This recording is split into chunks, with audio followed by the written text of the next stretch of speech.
Welcome to the ISF podcast from the Information Security Forum. I'm Tavia Gilbert, and I'm glad to welcome you back to another cutting-edge conversation with business leaders and creative luminaries tailored to global security professionals.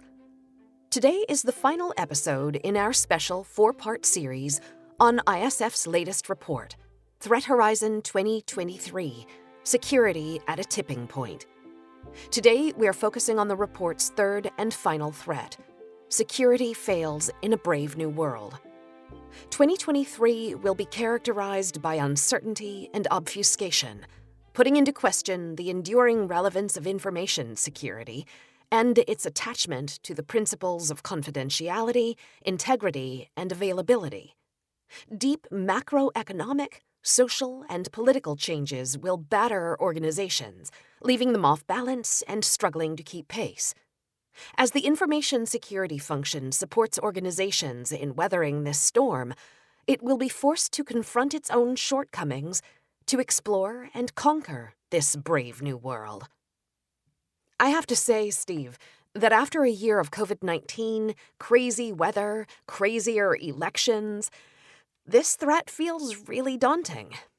So talk us through it, if you will. It is daunting, I suppose. I mean, first of all, we foresee smart grids coming to an attack surge. The need for environmentally safe and sustainable energy will usher in an age of smart grids, and these grids will invariably inherit many of the flaws and the weaknesses found in immature and somewhat difficult to manage technologies. That's going to leave critical national infrastructure at a greater risk of cyber attacks than we've seen before. And as smart grids emerge, new models of power distribution will begin to arise, and that's going to create a complex supply chain of startups, high-tech companies, and established utilities. Now, that's all going to provide an extended attack surface that allows adversarial actors to target a single asset and create a series of cascading disruptions across the entire supply chain. So what does that mean? Well, it means that attackers will be able to hold energy supplies to ransom, severely disrupting organizational operations, cutting off both upstream and downstream businesses that are dependent on a consistent power supply. And smart grids provide a particularly enticing prospect for attackers who wish to destabilize governments and businesses alike, creating civil unrest and plunging countries into darkness. The potential for regular and widespread power outages will, I think, drive organizations into a state of perpetual twilight, if you could put it that way. Well, please do tell me there's something we can do to prevent this. There are some things. I mean, organizations should certainly assess the mix of energy sources they use and the risk posed to maintaining availability of information. And a key aspect of this is to plan for energy resilience. For now, we're recommending that organizations perform initial risk assessments of their power dependency. They need to understand their level of resilience to prolonged or frequent power outages, and they need to be sure to perform continuous supply chain assurance on relevant energy suppliers. It always comes back to that supply chain. It does, doesn't it? We've talked about it so many times over the different podcasts that we've done. Long term, businesses need to review uninterrupted power supplies and reassess the ability of critical systems to recover from operational downtime. They'll want to evaluate options too, I think, for on-site power generation to reduce the risk of interruption and really alleviate some of that supply chain challenge. Besides power concerns, the report mentions isolationism as a major threat. Can you talk about that a bit? Organizations will find it progressively more difficult to maintain a consistent approach to security across global operations, as both legal and political changes erect obstacles to a strategic and holistic approach to security. Fragmented and disparate security silos, I think, are going to arise across borders, resulting in an increasingly costly and high-risk environment that challenges some of the conventional security practices that we've become familiar with today. I think as well that we'll see global events conspiring to push nation states away from established regional and international mechanisms in favor of an isolationist strategy that protects their national interests, and we're starting to see some of that happening already in terms of the way that cloud technology is being managed and where data is being stored and so on. With an increase too in the population of internet users in developing countries, or net newbies, these states will create diverging requirements for multinationals. And this will culminate in locally defined systems that rely on competing and sometimes incompatible security arrangements. So organizations, I think, are going to struggle. The CISO is going to struggle to understand the overall risk landscape as they all seek to maintain and patch an overwhelming number of systems that fulfill similar but not identical functions. And they'll be forced to adopt different standards and technology, for example, 5G infrastructure, encryption, and operating systems in separate geographies, and doing a lot of the work that organizations have really striven for in pursuing a global security strategy. We're going to see fragmentation. And not only will organizations potentially anyway see investments that they've made in the past go to waste through streamlining security controls, but they'll also have to introduce and really come to terms with some new vulnerabilities that are associated with maintaining a diverse and very disparate security architecture. So how can businesses prepare for all of this? Well, first of all businesses should expect to experience ongoing legal and regulatory change across the different jurisdictions in which they're operating. And so monitoring for potential changes will provide some of the time needed to prepare and put in place necessary security arrangements to stay compliant. At this point, organizations should probably just monitor legal and regulatory regimes in operating regions for some of those upcoming changes. Some regulators are particularly good at advertising the changes, others not so much. So I think the need to assess the impact of the way in which these changes are being brought about really will rest with the organization. The impact of isolationism too on the organization's supply chain and the availability of key suppliers in new or emerging markets for them is also something that they're really going to need to take into account. And it's important, I think, that all organizations in these situations identify sourcing options and workarounds for technologies and systems in markets that, if they're not restricted today, may become so. Longer term, I think that organizations need to be ready to engage with regulators to manage their expectations and influence future regulation. Now, clearly, that's probably going to be restricted to large organizations or organizations that are able to be part of various industry bodies. They'll need to map legal requirements of new markets to a matrix of existing security arrangements to really identify commonalities. ISF members will have seen some of this in the work that we did last year, for instance, in scoping out some of the changes in the regulatory landscape. And we really do recommend that organizations develop a security strategy to accommodate these net newbies that I was talking about and their different diverse requirements too. And that brings us to the last point, which we've mentioned on the podcast already, I think, several times this year. This is the new normal, or the never normal. It's never going to be normal. We're not going to return to the way life worked in the recent past. And there's going to be a struggle to deal with that, to adjust to it, right? Yeah, no, you're right. I think that, as organizations complete the long-term recovery from the global pandemic, they are going to face, unfortunately, in some instances, I think, a bit of a reckoning with rushed digital transformations.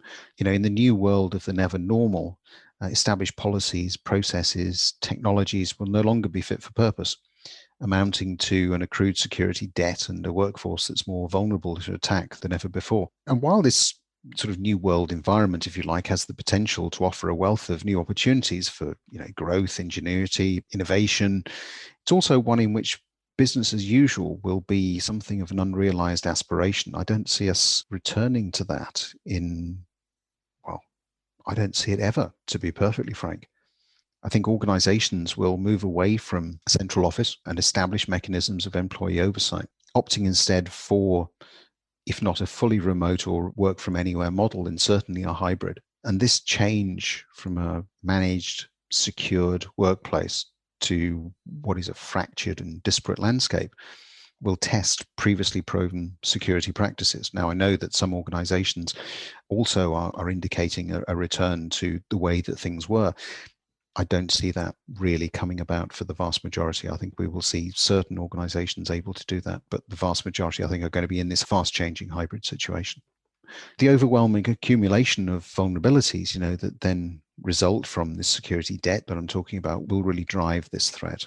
Attackers will inevitably exploit weak points in security, taking advantage of immature, evolving business models and practices. And that's going to allow malicious actors to breach networks, undermine and disrupt operations, and even perhaps manipulate the workforce who are now spread across this sort of plethora of locations with varying degrees of access to valuable corporate IP and sensitive data. It seems like the only way to work within this climate, then, is to implement changes to working practices in as considered and responsible a way as possible. The enduring repercussions for businesses and for security norms really have to be taken into account. Yeah, I mean, businesses need to understand their new working environments and the location of employees, and they have to assess the risks associated with security debt. I'm coming back again to security is all about risk, it seems. But businesses do need to prioritize upgrading and delivering a security awareness program dedicated to remote working. It is a different environment. They should also really evaluate multi-cloud environments and look for ways to rationalize perhaps the use of some of these services, because I think there was something of a rush to the cloud as a means of storing information because it is easily accessible from anywhere. So those are some of the short-term things. I think longer term, organizations will need to rethink and realign the information security strategy with their revised business strategies. The two need to work hand in glove. And, as we've mentioned a few times in this series, as we've said for years, they need to undertake cybersecurity exercises and scenario planning to account for changing circumstances. And they'll have to reassess the security architecture associated with a distributed model of working. So lots of change in there. Daunting situation. But it does help to know that there are steps that business leaders can take now to avoid becoming overwhelmed by this brave new world.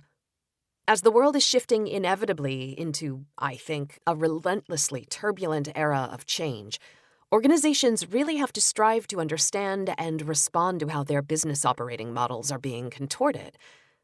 And strategies for business resilience should center, then, on securing those new and emerging hybrid working environments and ensuring that organizations can continue to adapt to this constantly changing world.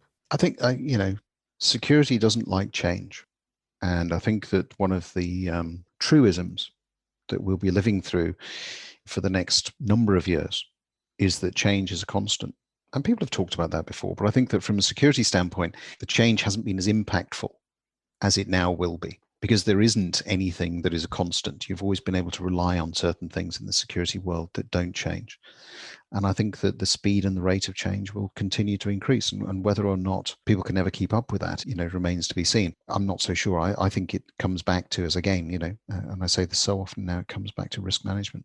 You have to figure out where you can get the best return on the time invested that's going to support what you're trying to do from a business standpoint most effectively. And in that risk assessment, you're going to have to take into account everything from compliance to people and skills and ability to implement along the way. So that's quite different, I think, for a lot of security functions in organizations. Thanks so much for your time in this special series on the ISF's Threat Horizon 2023, Security at a Tipping Point. These discussions are always troubling, but it's been helpful to dig into the ISF's research and begin to prepare for the coming threats. The ISF podcast will be back in a few weeks with a new season of conversations focused on the workforce of the future. Until then, listeners, we invite you to tune into our catalog of video and podcast episodes, all of which you can find at securityforum.org. If you feel today's conversation was of value, you can follow the audio feed wherever you get your podcasts, and you can recommend us. Your endorsement helps us reach new audiences and helps us continue to bring you these timely discussions. You can always join in the conversation on our LinkedIn page by searching CEO Steve Durbin or Information Security Forum, or you can get in touch directly through our website, where you can also download ISF's research, practical tools, and guidance related to discussions like these. The ISF podcast is produced by TalkBox and Tavia Gilbert. Associate producer Katie Flood. Music by Alexander Filipiak. Mix and master by Brian Barney. Thanks for listening.